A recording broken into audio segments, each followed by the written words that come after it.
It is absolutely crazy we only have 3 episodes left after this one, and that the entire series is supposed to conclude with season 4, because looking at where all these characters are right now, I have no idea how they're going to wrap up the Dance of the Dragons without moving at breakneck speed, but I guess we'll worry about season 4 later. Because this week we have another episode of Rhaenyra proving that spending decades as the named heir does not necessarily mean you'll be prepared to rule. Welcome back everyone, today we're talking about House of the Dragon season 3 episode 5, and once again Rhaenyra is being a terrible monarch. My god. You would think after spending most of her life knowing she was supposed to inherit the Iron Throne, she would have prepared herself a little better for this moment. I understand that Viserys ruled during peacetime while Rhaenyra inherited a kingdom already tearing itself apart. Those are completely different circumstances. I mean, Viserys mostly had to deal with family arguments, political marriages, and people complaining about who got to sit closest to him at dinner. And Rhaenyra has dragons, burning armies, starving people, rioting in the streets, allies questioning her leadership, and half the kingdom actively trying to kill her. So no, I don't expect her to have every answer, but I do expect her to listen when people around her point out that her decisions are making everything worse. That seems to be the theme of this episode. People finally telling the monarchs exactly what they need to hear. Daemon is laying out some brutal truths for Rhaenyra, and she just simply refuses to listen. Meanwhile, Larys delivers one of the most vicious verbal beatdowns Aegon has ever received, and this is a man who's already been roasted by a dragon. Both Rhaenyra and Aegon are being confronted with the reality of who they are, what they've done, and how little control they still have. The difference is neither of them is particularly interested in hearing it. Daemon and Rhaenyra, let's start with Daemon because he was straight up spitting fire at Rhaenyra, and for once I don't mean literally. Daemon has spent most of the series being a selfish, impulsive, emotionally unstable,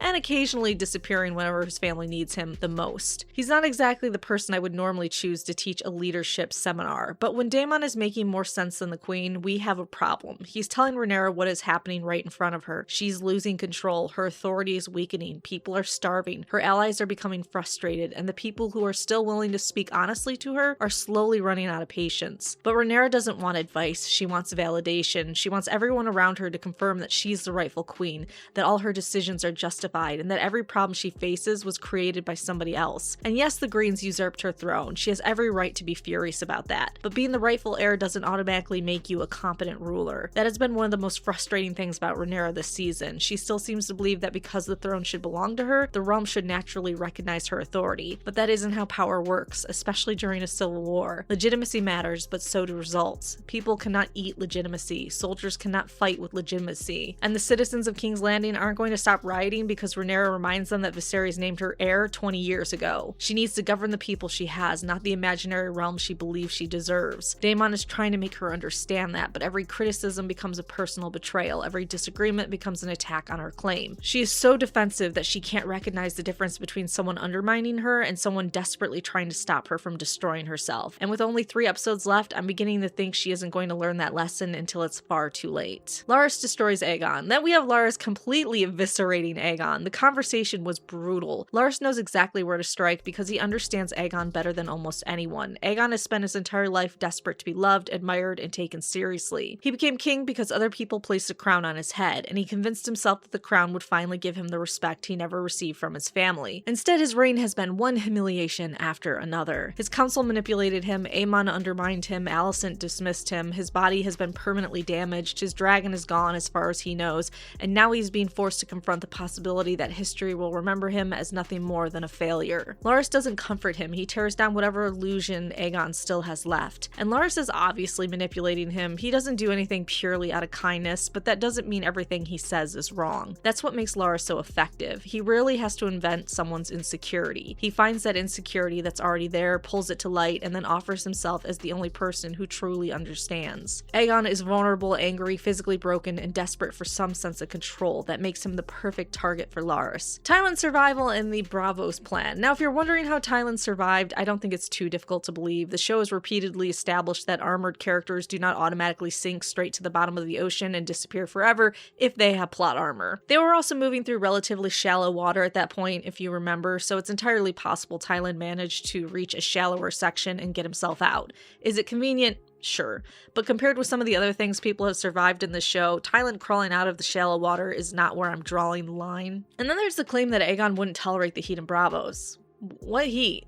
Have you seen the weather in Braavos? Braavos is cold, foggy, damp, and rainy. Aegon would probably feel right at home sitting inside a dark building staring miserably through a window while rain pours outside. The climate is the least of their problems. Gwayne tries to save Criston Cole. I love the scenes between Gwayne and Criston Cole. Gwayne isn't simply trying to convince Cole to abandon a dangerous military mission. He understands that Cole has basically nothing left to live for, so Gwayne's trying to give him something. He talks about Old Town. He talks about serving their family. He reminds Cole that there could still be purpose waiting for him beyond this war. It's surprisingly compassionate. Gwayne has every reason to hate Criston. Cole helped pull the realm into this disaster, slept with Gwayne's sister, failed to protect members of their family, and now is marching everyone towards what looks like a suicide mission. But Gwayne can see that Cole is not motivated by strategy anymore. He's motivated by guilt and self-destruction. Cole doesn't believe he deserves a future, so he's transformed his death wish into a story about courage and honor. That's why his whole speech about dying for himself doesn't work for me. No, you aren't dying for yourself, Criston Cole. You're still fighting the Green's War. You're still serving the interests of the royal family. You are still leading other men into danger because you've decided that dying in battle will somehow make you and everything you've done meaningful. Cole wants to believe his death will become a song. He imagines some glorious final stand in which everyone finally understands he was brave, loyal, and honorable, but that's not what his story has been. His story has been resentment, hypocrisy, violence, and one terrible decision after another. And after that speech about the songs people will sing about his glorious death, I cannot wait for him to die ingloriously in a ditch. Seriously. No heroic music, no beautiful final words, no moment where the entire battlefield stops to admire him. Just Criston Cole realizing that history does not care about the version of himself he's created in his head. I'm glad Gwayne left. He recognized that Cole cannot be saved because Cole did not want to be saved. My guess is that Gwayne is heading to meet up with Ormond, which is probably the smartest decision he could make right now. Speaking of Ormond, Daeron and Ormond. Daeron is terrified of that man. Holy shit. You can feel how careful Daeron chooses every word around him. Ormond doesn't even need to openly threaten him. His presence is enough. Daeron knows Ormond has his own agenda, his own supporters, and a very specific idea about what Hightower cause could become and should become. He isn't looking at Daeron as a frightened young man caught in the middle of civil war. He's looking at him as a political symbol and possibly a future king. I did love the history lesson Ormond gave us. I wish the show had more time for moments like that. The world of Westeros feels much more richer when characters actually reference the families, grudges, battles, and political conflicts that shaped it. The dance isn't happening in a vacuum. Every house involved has generations of history influencing why they chose one side or the other. Those conversations help the war feel like something larger than a handful of Targaryens fighting over a chair. But I'm surprised Ormond is already so far ahead that he's having gold coins made for Daeron. That's not a small gesture. Coins are propaganda. Putting Daeron's image or name on currency is a declaration of legitimacy. Ormond isn't simply preparing for the possibility that Daeron could become king. He's actively trying to create that reality. He wants people to see Daeron as an alternative to Aegon and Aemond. Aegon is injured and increasingly powerless, and supposedly dead. Aemond is dangerous, unpredictable, and not exactly inspiring loyalty. Daeron is younger, more presentable, and still has the advantage of not being personally responsible for most of the horrors that have happened so far. Ormond sees that opening. The question is whether Daeron has the ability to resist him, or whether he'll be forced into another war within the war. Let's move on to Alicent betrays everyone, because holy shit, does this woman betray everyone she's supposed to love? She's apparently willing to leave her granddaughter behind, which is completely insane when you remember everything this family has already lost. Jaehaerys is dead. Maelor is, maybe. Jaehaerys is one of the last vulnerable children in this family, and Alicent is still prepared to prioritize her escape over protecting her. This is the same Alicent who spent years talking about duty, decency, sacrifice, and family, and whenever those values actually require her to sacrifice something, she suddenly discovers a loophole. Her children have all been damaged by her parenting in different ways. Aegon and Aemond each seem convinced she loved the other one more, when the reality is that neither one received the love or protection they needed. Aegon believes Alicent always preferred Aemond because Aemond was disciplined, educated, and easier to shape into the son she wanted. Aemond believes she preferred Aegon because, despite everything Aegon did, she still placed him on the throne and fought to preserve his claim. And both of them are right, and both of them are wrong. Alicent didn't consistently love either of them in a way they could understand. She treated them as responsibilities, political pieces, extensions of her own suffering, and occasionally as obstacles standing between her and the life she wished she had lived. At this point, I fully expect her to reunite with Aegon near the end and be the person who poisons him. Would it make me angry? Absolutely. Would I be surprised? Not even slightly. At least Helaena remembers she's a parent. She did mention her dead child, which, is nice to actually hear. She wants to bring Jaehaera with them, and somehow in this family, doesn't want to kill or abandon her own baby qualifies her as Mother of the Year. The bar is beneath the Red Keep. Helaena is one of the only characters who consistently recognizes the human cost of everything happening around her. She isn't thinking about crowns, legacy, historical narratives, or whose bloodline gets to sit on the throne. She's thinking about her children. That shouldn't be extraordinary, but again, in this family, it is. I also appreciate the show allows her grief to remain present. 𝒿ℴ𝑗ℎ𝑟𝑒s didn't simply die so the plot could move forward. Helaena still carries that loss with her. Her concern for 𝒿ℏ𝑟𝑒 is now intensified because she knows exactly what could happen when the adults around her treat children as extensions of a political conflict. And regardless of what Alicent says, that 𝒿ℏ𝑟𝑒 would be safe and she's not any threat to Rhaenyra, she absolutely is a threat to Rhaenyra. Now, how is Mysaria this easy to manipulate? Alicent says a few careful chosen sentences, pushes exactly the right emotional buttons, and suddenly the White Worm looks ready to turn against Rhaenyra for her own benefit.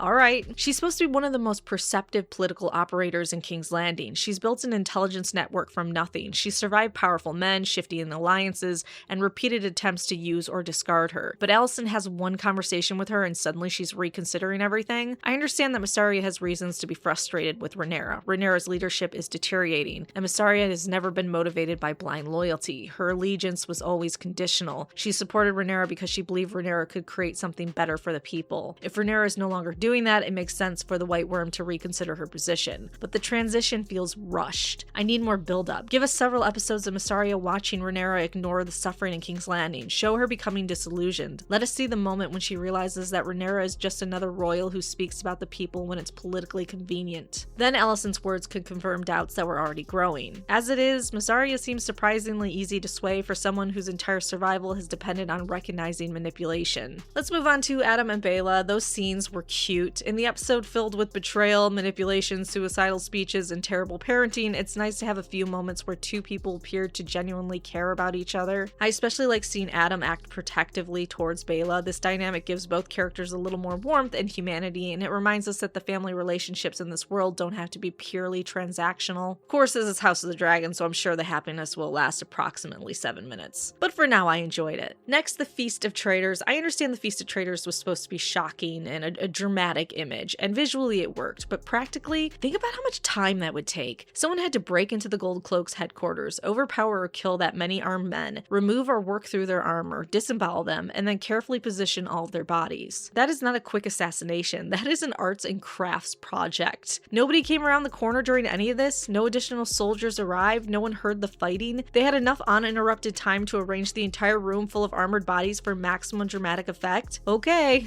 It's a fantastic horror image, but the logistics are just ridiculous. At some point, one of the many people arranging the bodies had to say, "Can we hurry this up? We've been decorating with intestines for like 45 minutes and someone's eventually going to notice." Aemond and Alis. And then there's Aemond and his bottomless supply of mommy issues. Apparently he has found another older, matronly woman to cling to for affection. Aemond wants to be feared, but he desperately needs to feel understood. He presents himself as disciplined, ruthless, and above emotional weakness, but almost everything he does is driven by old wounds that never heal. He wants the love Alicent couldn't give him. He wants the respect Aegon denied him. He wants someone to look at the frightened, bullied child he used to be and tell him that all of his pain made him special. And Alis knows exactly how to exploit that. She gives Aemond the illusion of tenderness while quietly pushing him towards what she wants, Harrenhal. If one monarch won't give it to her, she can simply try another. Alis doesn't need to overpower Aemond. She just needs to make him believe that giving her Harrenhal was his idea. She offers him affection, validation, and the fantasy that she sees something in him that no one else can see. Aemond may be intelligence, but intelligence does not make someone immune to manipulation, especially when the manipulation is offering them one thing they have wanted their entire life. Aemond thinks he's finally found someone who understands him. Alis has found a wounded prince with a dragon. My predictions, so where do I think we're going next? First, I think Criston Cole dies in the next episode, and I think his death will be every bit as inglorious as he deserves.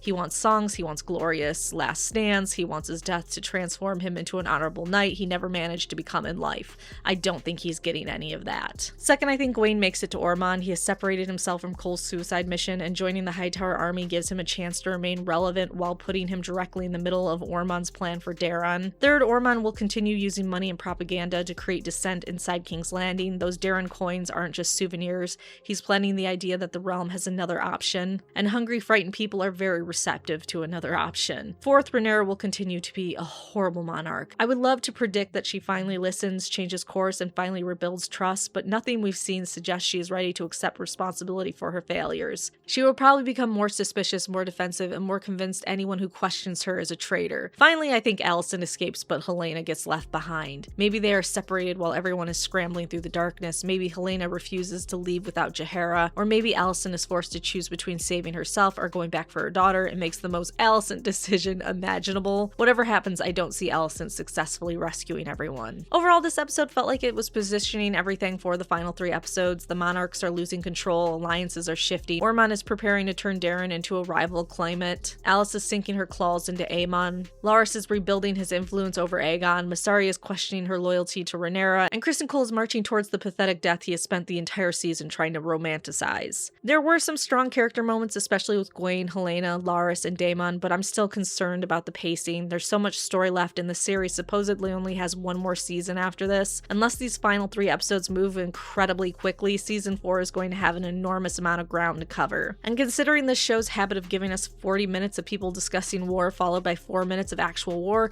I'm a little nervous. But let me know what you thought. Is Rhaenyra officially the worst monarch left standing? Is Mysaria really preparing to betray her? Do you think Ormond will place Daeron on the Iron Throne? And most importantly, will Criston get the glorious death he wants, or is he finally going to die forgotten in a ditch? Let me know in the comments, and don't forget to like, subscribe for more House of the Dragon reviews. I'll see you after episode 6.